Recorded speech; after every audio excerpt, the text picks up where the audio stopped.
bwanyuma y'abantu kugumana bitwa kandi n'abandi bakiboha ebintu byabo ebirimu amatungo na sente abataka enshonga egi bagyegekyerire obuheereza bwa polisi kutwara hagomborora barikugira ngu nikyetagisa sente zirikwingana omutwaro gumwe n'enkumi okuzayo hamwe n'okugaruka. N'okuteerwa kw'abantu ekiro baana bataaha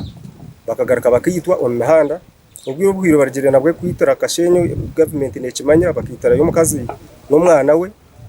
hati already tukigo mu kizibu kyeki tikuma gavumenti yoitwinire porogaramu ki buburingo obusuma bw'amatungo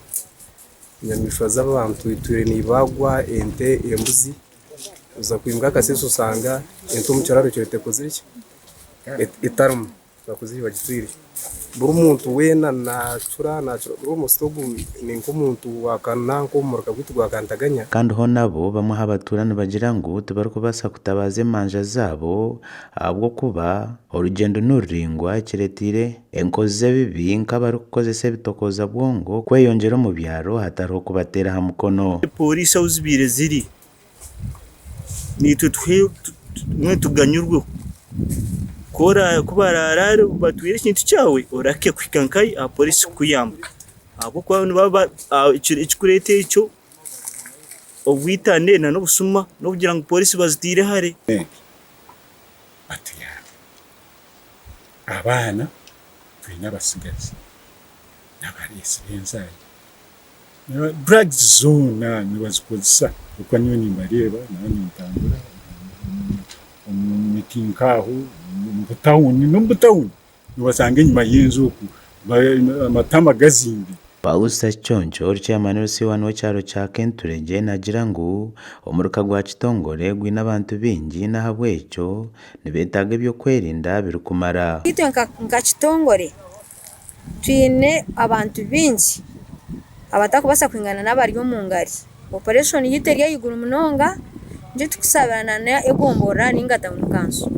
omwanya gwitu nugwetenga polisi kaba twine polisi post yitu bagitwire bagito mu ngari okurugaho kuzo mu ngari nishinji kashanju okugarukana kashanju n'omutwaro gumwe gw'enkumina abantu nibiba amatungo gabo mbarara omuntoke zitu mbateme ebitoke mbabaga ente zitu buri izooba hafiri haba yari na trading center kandi polisi ahiyabireta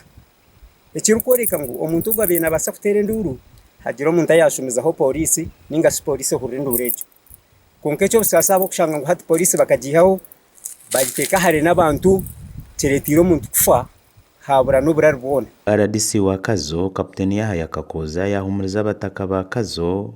ahabwo kufera abantu babo muri ngogu kandi bashobora ngu bariyo nibakora bucweka ihembe kwateza onkozi z'ebibi.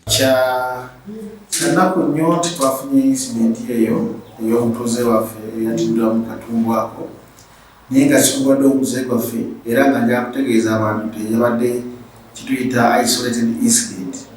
naye much as it is isolated it is painful. Katugenda kufuba nnyo okulaba abakikoze tulinawo small crews tulinawo omuntu kutono wetugoberera wetutuusa naye kyensaba abatuuze mutuwe amawulire gonna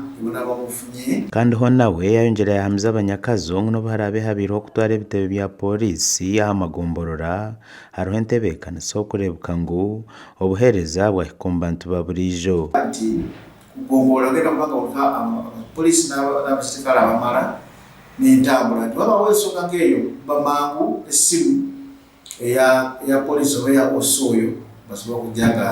barespondi obanga baddukirira embeera ng'eyo mu bwangu. So ne patrols zaffe zireyongeddemu amaanyi kati engeri tulina n'emmotoka n'ebirala tugenda kwongeramu obukodde obulungi okulaba nti omanyi amateeka g'ogo tugenda kwongera mu kitundu. Kandi yahabura abo bonna barikukozesa ebitokoza bwongo ngu nibiija kukwatwa ahabw'okuba ngu n'ogwo mushango. Ekitundu ekyala kyekimu twakizudde obunyi bw'enjaga enjayi bungi ate mumanyi nagwo omusango eyo operation naye ejja. So n'abazadde benyini mukubiriza abaana bave mu kunywa enjaga bave mu kuleesa enjayi. Gashako Sima Naume.